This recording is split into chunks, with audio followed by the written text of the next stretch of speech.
Part 1. Centuries had passed since the Galactic Council made its decision. The ruling was clear, final, and absolute. Humanity was no longer allowed to participate in any form of organized warfare. It wasn't a punishment, at least, not officially, but rather a measure deemed necessary for the survival of the galaxy. Humanity's violent tendencies, their knack for destruction, and their inability to control their own ambitions had nearly torn apart entire star systems during the Terran-Orion conflict. Billions had died, planets were rendered uninhabitable, and the scars left behind served as a grim reminder of what humans were capable of when given too much power. The Council's solution was simple yet effective. Humans would be stripped of their military capabilities, forbidden from building weapons or ships designed for combat. Instead, they would focus on rebuilding their own world and contributing to the galaxy in non-combative ways: farming, engineering, medicine, anything but war. At first, there was outrage. Protests erupted across Earth, with millions demanding that humanity be allowed to defend itself if needed. But over time, the anger faded into resignation. Generations grew up knowing nothing else but this new reality. War became something spoken of only in history books or whispered about in hushed tones by those who remembered a different era. Alex Carter often found himself staring at the stars through the cracked window of his small apartment in New Chicago. He lived on the edge of the city, where the skyline was less impressive and the air carried the faint smell of rust and decay. His grandfather used to sit in the same spot, pointing out constellations and telling stories of battles fought light years away. "We ruled the stars once," he'd say, his voice thick with both pride and regret. "And then we ruined it all." Alex never understood why his grandfather sounded so conflicted. To him, the ban seemed like a blessing. Why would anyone want to fight wars when they could live in peace? But as he grew older, he began to see things differently. The galaxy moved on without humanity. Other species advanced, formed alliances, and built empires, while Earth stagnated. Humans weren't just banned from war, they were sidelined, treated as little more than relics of a bygone age. The Council kept them around for their ingenuity, sure, but always at arm's length, never fully trusting them. Lily Monroe, Alex's childhood friend, shared his frustration. She lived a few blocks away, in a slightly nicer part of town, though nicer was a relative term. Her family had been engineers for generations, designing everything from irrigation systems to medical devices. They were respected, even admired, but Lily hated the way people looked at them as tools, not equals. "They don't care about us," she said one evening as they sat on the rooftop of her building, watching the sun dip below the horizon. "All they see is what we can build for them." Alex nodded, picking at a loose thread on his jacket. "Yeah, but what are we supposed to do about it? We're stuck here, aren't we?" "Not necessarily," Lily replied, her eyes narrowing thoughtfully. "Maybe we just need to remind them why they banned us in the first place." Her words lingered in Alex's mind long after they parted ways. Remind them why they banned us. What did that even mean? Did she think humanity should start another war? That didn't make sense. No one wanted to go back to those days. And yet, there was something appealing about the idea of proving humanity's worth again, not through violence, but through action. Through showing the rest of the galaxy that humans weren't just relics, they were still relevant. The next morning, Alex went to visit his grandfather. The old man lived in a modest house on the outskirts of the city, surrounded by stacks of dusty books and faded photographs. He spent most of his days tinkering with gadgets or reminiscing about the past. Today, however, he seemed unusually quiet. When Alex asked what was wrong, his grandfather simply handed him a news tablet. "They're losing," he said gruffly. Alex scanned the headlines. Reports poured in from across the galaxy about a new threat species called the Krylos. These insectoid invaders had appeared seemingly out of nowhere, sweeping through the outer colonies with terrifying efficiency.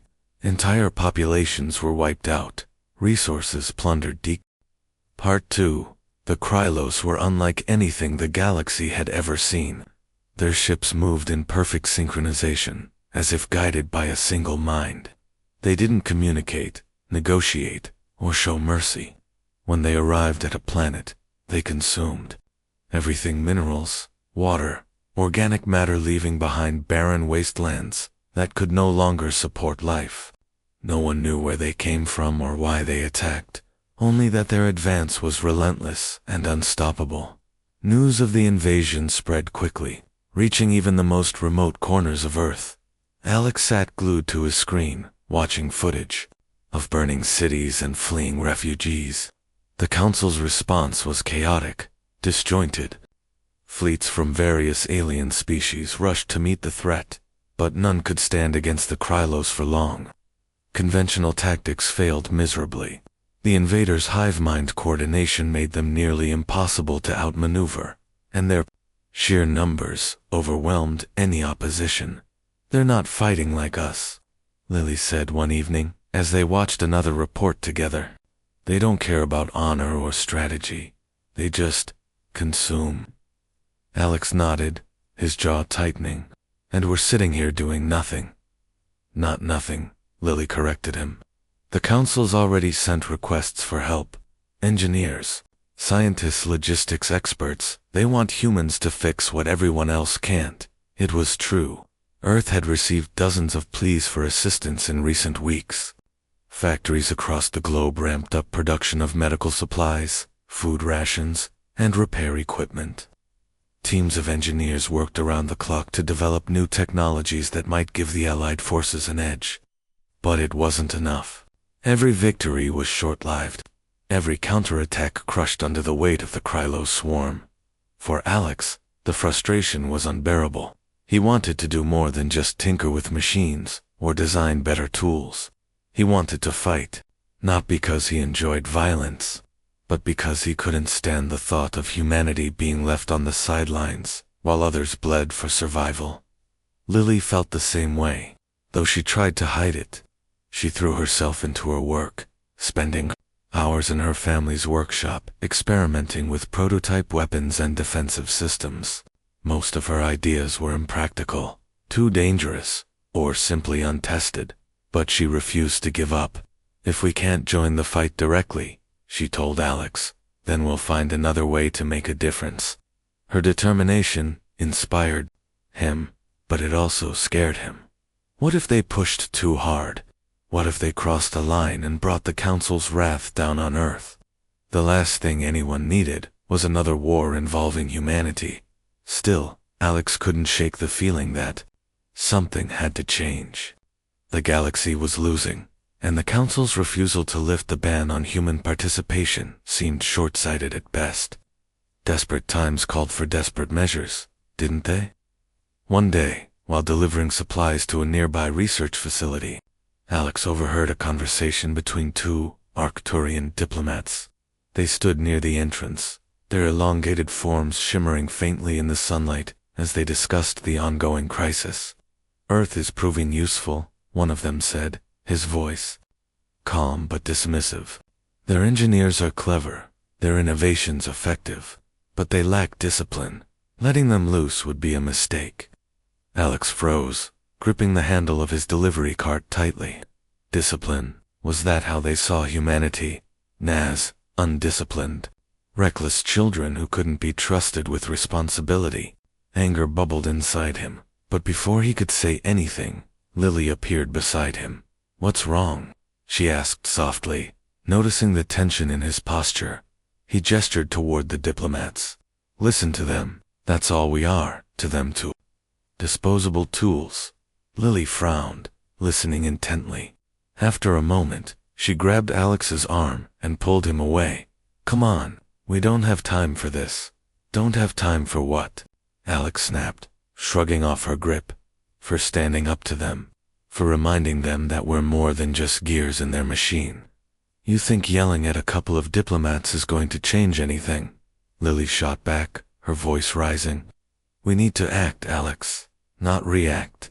If you want to prove them wrong, fine. But we have to do it smartly, strategically. Her words hit home. As much as Alex hated to admit it, she was right.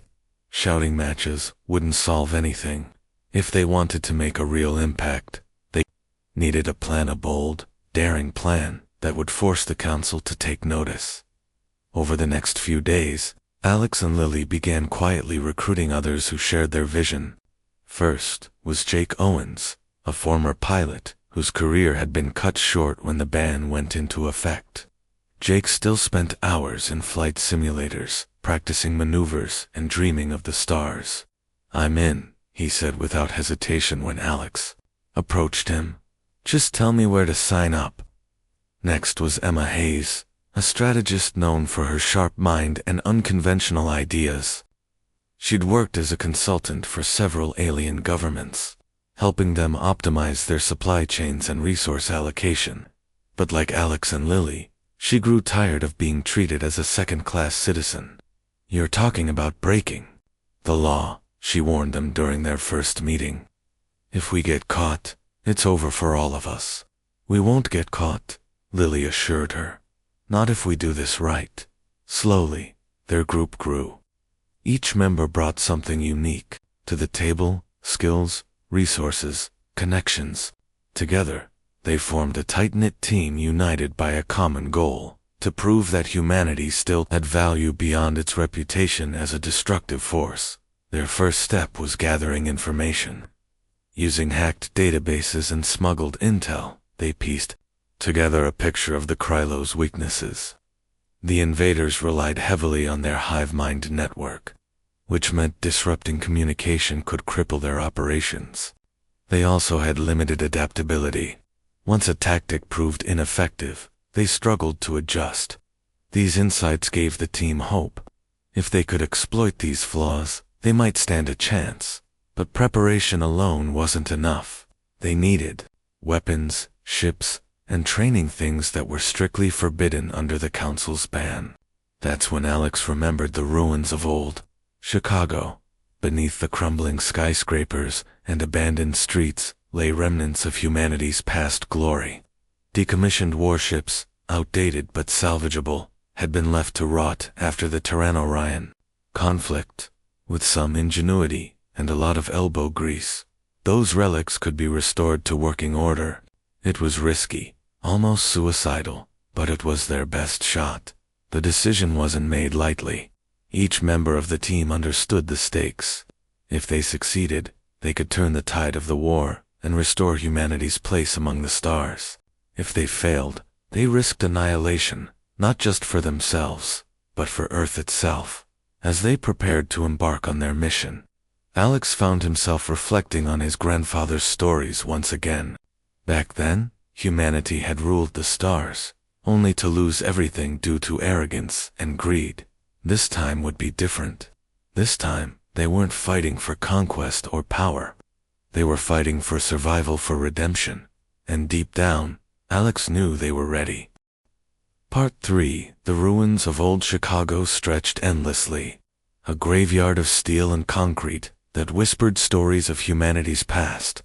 Crumbling skyscrapers leaned precariously over cracked streets, their windows shattered and walls covered in ivy. The air carried the faint scent of rust and decay, a reminder of how long this place had been forgotten. Beneath the surface, however, lay something far more valuable. Remnants of Earth's once mighty fleet. Alex stood at the edge of what used to be Lake Michigan, now little more than a dry basin filled with dust and debris. He stared at the skeletal remains of ships buried beneath layers of earth and rubble. These weren't just relics, they were symbols of hope. Hope that humanity could rise again. Hope that they could reclaim their dignity and prove their worth. Lily approached him, her boots crunching against the loose gravel. She carried a tablet in one hand, its screen glowing faintly in the dim light. "We've mapped out the locations of 6 ships," she said, pointing to the display. "Most of them are in bad shape, but if we can salvage even half of them, it'll be enough." "Enough for what?" Jake asked, stepping up beside her. His voice was sharp, tinged with skepticism. "Even if we get these things running, We're still talking about outdated tech. The Krylos will tear us apart. We don't need to beat them head-on, Emma interjected, joining the group. Her tone was calm but firm. We need to out them, use their own weaknesses against them. Alex nodded. That's why we're here. To build something unexpected. Something they won't see coming. The team spent the next several days excavating the buried vessels. It was grueling work, made harder by the lack of proper equipment. They relied on scavenged tools and makeshift machines cobbled together from spare parts. Progress was slow, frustratingly so, but no one complained. Every dent they hammered out, every wire they reconnected, brought them closer to their goal as they worked. Alex found himself thinking about the people who had once crewed these ships. Men and women who had fought bravely, only to have their efforts erased by time and politics. He wondered what they would think if they could see humanity now broken, sidelined, struggling to prove its relevance. Would they be proud, or would they feel betrayed? Lily seemed to sense his mood. One evening, as the sun dipped below the horizon, she sat down beside him on a pile of scrap metal. You look like you've got a lot on your mind, she said. Softly. I was just thinking about them, Alex admitted, nodding toward the partially restored hull of one of the ships. The ones who came before us. Do you think they'd approve of what we're doing? Lily hesitated, then shrugged. I don't know. Maybe. They believed in humanity, right? In our ability to adapt, to survive. Isn't that what we're trying to do? Yeah, Alex replied, though his voice lacked conviction. But what if we fail? What if all we end up doing is making things worse? We won't fail, Lily said firmly. Not if we stick together. Not if we remember why we're doing this. Her words reassured him, but only slightly. The truth was, failure wasn't just a possibility, was a likelihood. The odds were stacked against them. They were outnumbered, outgunned, and operating in complete secrecy. If the council discovered what they were up to, there would be no second chances. Despite the risks, the team pressed on. Slowly but surely, the ships began to take shape. The first vessel, a battered cruiser, named the Resurgence, became their flagship. Its engines roared back to life after weeks of painstaking repairs, sending a wave of excitement through the group. For the first time, they allowed themselves to believe that success might actually be within reach. But restoring the ships was only half the battle. They also needed a crew people willing to risk everything for a cause that many would consider foolish, if not outright suicidal. Word spread cautiously, quietly, through trusted networks. Those who joined came from all walks of life: engineers, mechanics, pilots, medics. Some were driven by patriotism, others by desperation. All shared a common desire to fight back against the forces that sought to erase humanity's legacy. Training began almost immediately. Lily took charge, drilling the recruits in tactics and strategy. She emphasized flexibility and creativity, teaching them to think on their feet and adapt to changing situations. The Krylos aren't going to follow any rules, she reminded them during one session. So neither should we. Jake focused on flight simulations, pushing the pilots to master maneuvers that defied conventional logic. If you can't surprise them, you're dead, he told them bluntly. Speed and unpredictability, they're the only advantages we've got. Meanwhile, Emma worked tirelessly to develop new technologies that could give them an edge.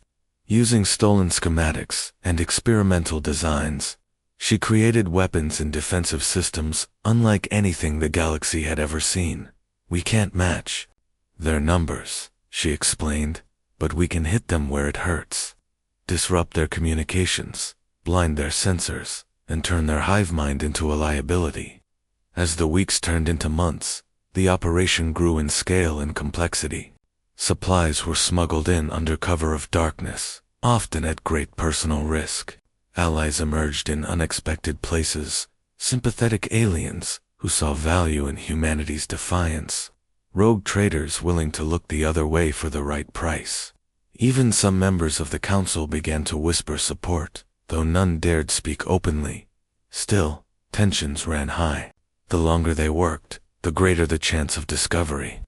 Security measures were tightened, with guards posted around the clock and communication kept to an absolute minimum. Paranoia became a constant companion, gnawing at the edges of their resolve. One night, as the team gathered in the shadow of the resurgence, Alex addressed them. His voice was steady, though his hands trembled slightly. "This isn't just about us," he said, looking each person in the eye. "It's about everyone who's ever been told they weren't good enough. Everyone who's been pushed aside, dismissed, or forgotten. We're not just fighting for Earth, we're fighting for the future." The crowd erupted into cheers, their voices echoing off the ruins. For a brief moment, fear and doubt melted away, replaced by a sense of purpose and unity. Yet, even as they celebrated, Alex couldn't shake the feeling that their time was running out. The Krylos were closing in, their relentless advance leaving destruction in its wake. Sooner or later, they would reach Earth, and when they did, humanity would need more than just courage to survive. For now, though, they had hope, and sometimes hope was enough. Part 4. The underground fleet was taking shape, but the weight of secrecy hung heavy over everyone involved. Each day brought new challenges, parts that didn't fit, engines that refused to start, and recruits who struggled to keep up with the intense training regimen.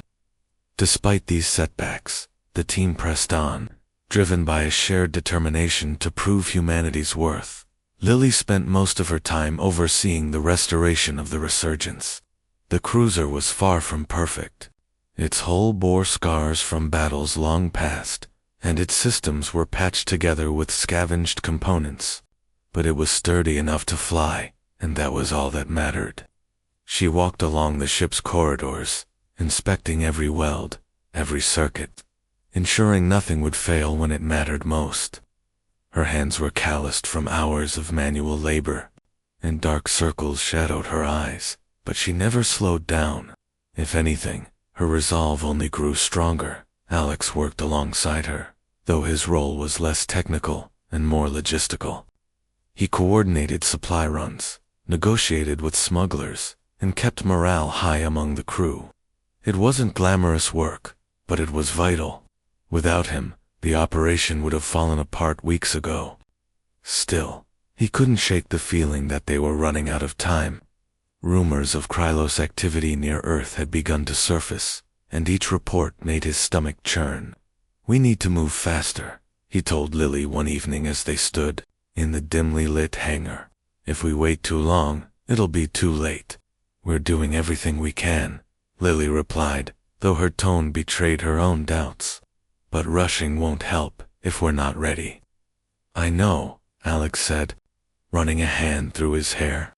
"It's just hard to sit here while the galaxy burns." Their conversation was interrupted by Jake, who strode into the hangar with a grim expression. "We've got trouble," he announced, tossing a data pad onto a nearby workbench. "One of our scouts spotted unusual energy signatures over Chicago. Someone's sniffing around." Alex picked up the pad and scanned the information. Sure enough, readings indicated the presence of an unidentified vessel hovering above the ruins. It hadn't landed yet, but it was only a matter of time before whoever, or whatever it was, discovered their operation could be Council enforcers. Emma suggested joining the group. She had been reviewing intel updates when Jake burst. "And they've been monitoring Earth more closely since the invasion started. Or it could be something worse," Jake muttered, crossing his arms. "What if it's the Krylos? What if they're already here?" No one answered. The thought was too terrifying to contemplate. If the Krylos found them now, before they were ready, it would mean the end, not just for the fleet, but for humanity itself. "We need to act fast," Lily said finally, breaking the silence. "Finish prepping the resurgence and get the other ships operational. If we can launch ahead of schedule, we might be able to draw them away from the base." And if we can't? Alex asked, his voice barely above a whisper. Lily met his gaze, her eyes steady despite the fear lurking beneath the surface. Then we fight. Right here, right now. The next few hours passed in a blur of frantic activity.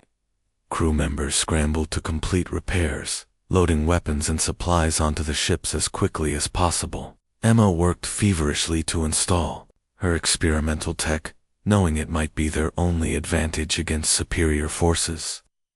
Meanwhile, Jake led the pilots through final simulations, drilling them on emergency protocols and evasive maneuvers. By dawn, the fleet was as ready as it would ever be. The Resurgence stood at the center of the hangar, flanked by 5 smaller vessels. Their hulls gleamed faintly in the low light, patched and scarred but undeniably alive. For the first time, Alex allowed himself to feel a flicker of pride. They had done the impossible. They had built a fleet from scraps and dreams. As the sun rose, casting long shadows across the ruins, the mysterious ship descended. It wasn't Krylos or Council enforcers. It was a scout vessel belonging to the Arcturians, one of the Council's most trusted species. Its sleek design and glowing blue markings identified it immediately. Relief washed over the team, but only briefly. The Arcturians weren't allies. They were observers, sent to ensure humanity stayed in line. They're scanning the area, Emma reported, monitoring the ship's movements from a makeshift command post. If they detect our energy signatures, they'll investigate. Then, let's give them something to look at, Alex said, his voice firm. Prep the Resurgence for launch. We'll lead them away. Before anyone could argue, he turned and headed toward the cruiser. Lily followed close behind, grabbing his arm as they reached the boarding ramp. You're not going alone, she said firmly. We stick together, remember? Alex hesitated, then nodded. All right, but if things go south, you take command. Lily opened her mouth to protest, but the look in his eyes stopped her. Instead, she simply nodded and climbed aboard. Moments later, the Resurgence roared to life, its engines shaking the ground beneath them. The other ships remained grounded, hidden beneath camouflage nets and debris, as the cruiser ascended into the sky. Above them, the Arcturian scout hovered silently, its sensors sweeping the horizon. As soon as the Resurgence cleared the ruins, it veered sharply east, drawing the scout's attention. The plan was simple. Lure the vessel away from the base, then disable it without causing unnecessary harm. Easier said than done, especially given the odds. Target locked, Emma announced from the bridge. Their shields are active, but I think I can bypass them. Do it, Alex ordered, gripping the armrests of his chair. Jake, prepare for evasive maneuvers. The Arcturian ship reacted almost instantly, turning to pursue the Resurgence. Its weapons fired, sending bolts of energy streaking past the cruiser's hull. Jake twisted the controls, weaving through the blasts with practiced skill. Hang on, he shouted, banking hard to the left. Emma worked furiously at her console, deploying a series of decoys designed to confuse the scouts. Targeting systems. Shields holding, she reported. I'm initiating the hack now. Seconds felt like hours as the crew braced for impact. Then, suddenly, the scout's engine sputtered and died. Its lights flickered, and it began drifting aimlessly, its systems completely disabled. We did it, Lily breathed, slumping back in her seat. We actually did it. But their victory was short-lived. Before they could celebrate, alarms blared throughout the ship. Another vessel had appeared on the scanners, this one much larger than the scout. It wasn't Arcturian. It was Krylos. They must have been tracking the scout, Alex said, his voice tight with urgency. Get us out of here, Jake. No can do, Jake replied, his knuckles white on the controls. Their jamming field is interfering with our systems. We're stuck. Panic rippled through the crew, but Alex forced himself to stay calm. Emma, can you replicate the hack? "I'll try," she said, her fingers flying across the keyboard. "But it'll take time. Time they didn't have." The Krylos ship loomed closer, its massive form blotting out the sun. "Weapons charged, ready to fire. Prepare for impact," Alex ordered, gripping the edge of his seat. "Everyone brace yourselves." The seconds ticked by agonizingly slowly. Just as the Krylos unleashed its first volley, Emma let out a triumphant shout. "Got it? Shields are down." Without hesitation, Jake swung the cruiser around, launching a counterattack. The Krylos ship staggered under the assault, its weakened defenses crumbling beneath the resurgence's firepower. Within moments, it was incapacitated, floating dead in space like its Arcturian counterpart. Silence fell over the bridge as the crew processed what had just happened. Against all odds, they had defeated 2 enemy vessels, a feat no one thought possible. "Well," Lily said finally, breaking the tension with a shaky laugh. "That went better than expected." Alex managed a weak smile, though his mind was already racing ahead. This skirmish was just the beginning. If the Krylos knew about Earth, others would follow. And when they came, humanity would need to be ready for now, though. They had proven one thing: humans weren't obsolete. Not yet. Part 5. The victory over the Krylos scout ship was a fleeting one. As the Resurgence limped back toward the ruins of old Chicago, its crew silent and exhausted, the reality of their situation began to sink in. They had proven they could fight. But at what cost? The ship's hull was scorched from enemy fire, its systems strained to the breaking point. Repairs would take days if, not weeks, and there was no guarantee another attack wouldn't come before then. Alex stood on the bridge, staring out at the battered cruiser's viewport as Earth's atmosphere loomed closer. His hands rested on the console, knuckles white with tension.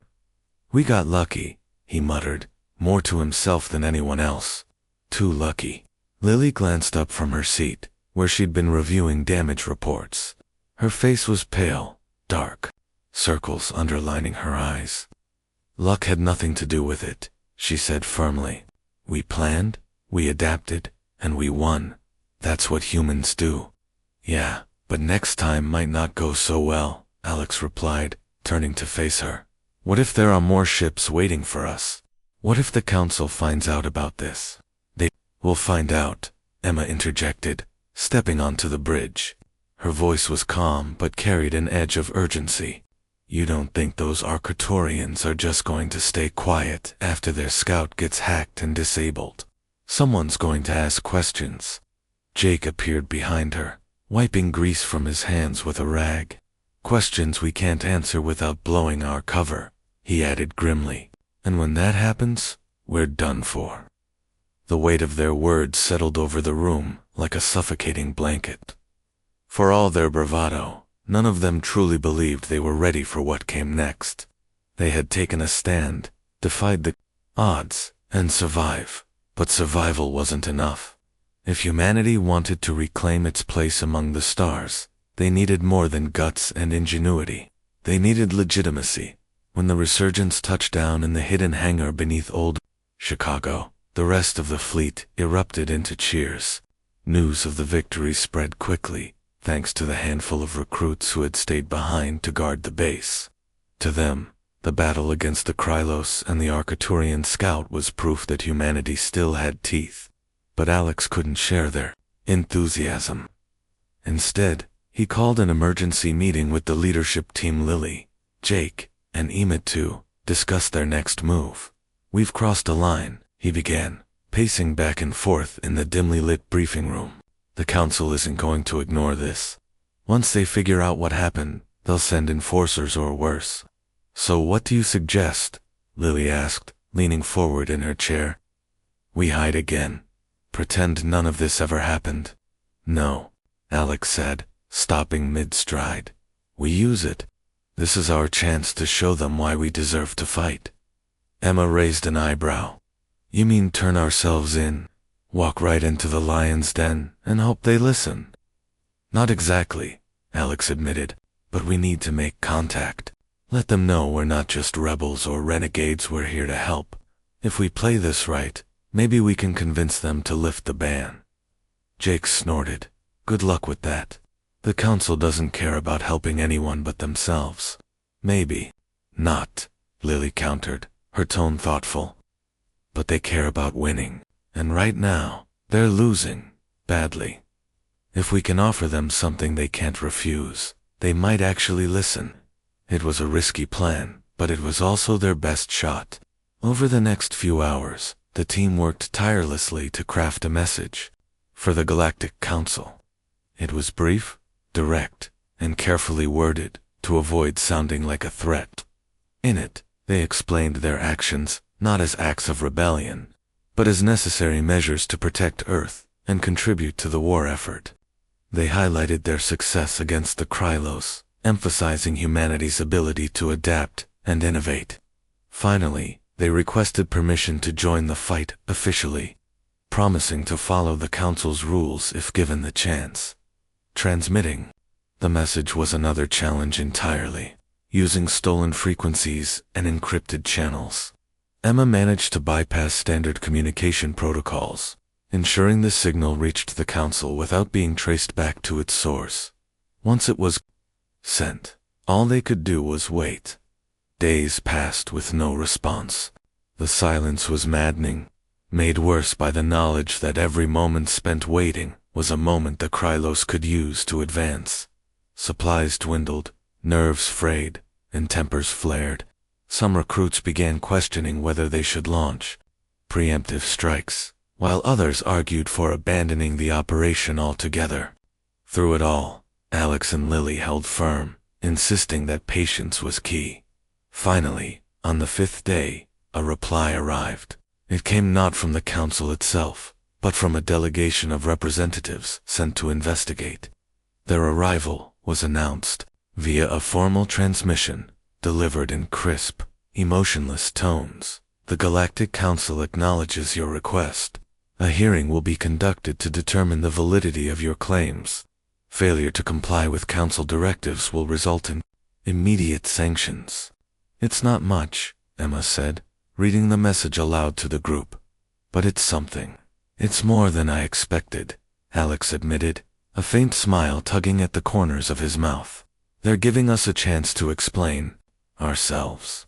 A chance to dig our own graves, maybe," Jake muttered, folding his arms across his chest.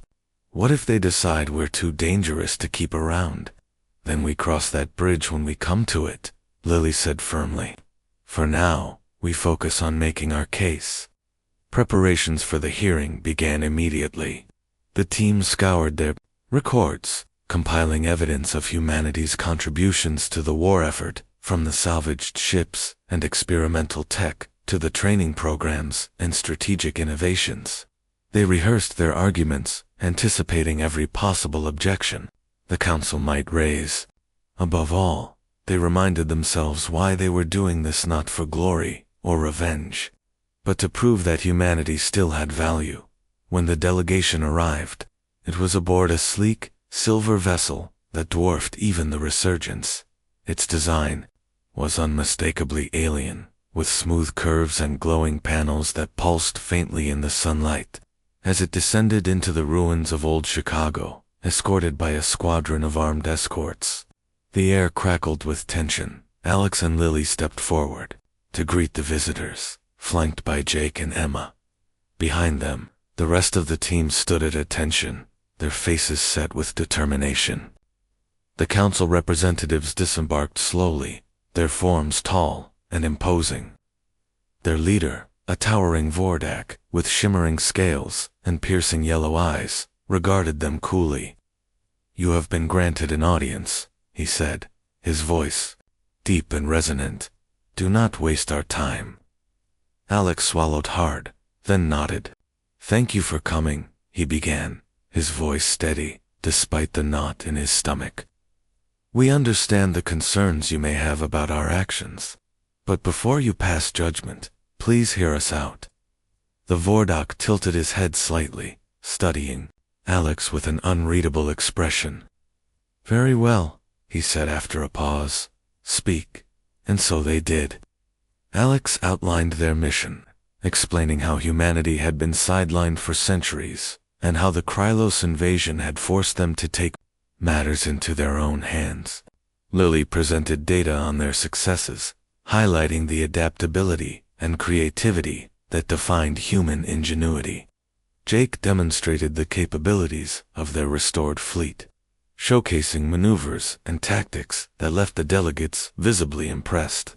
Emma unveiled her experimental tech, proving that humanity's innovations could give the Allied forces a critical edge.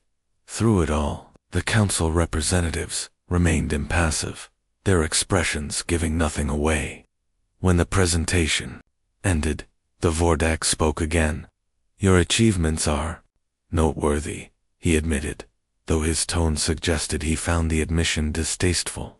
However, your defiance cannot go unpunished. Humanity has broken the law.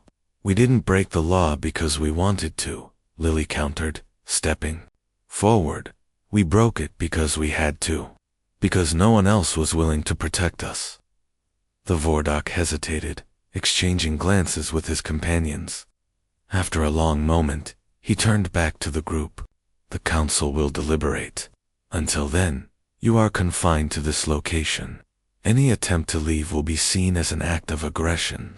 With that, the delegation departed, leaving Alex and his team alone once more. The sense of relief was palpable, though tinged with uncertainty.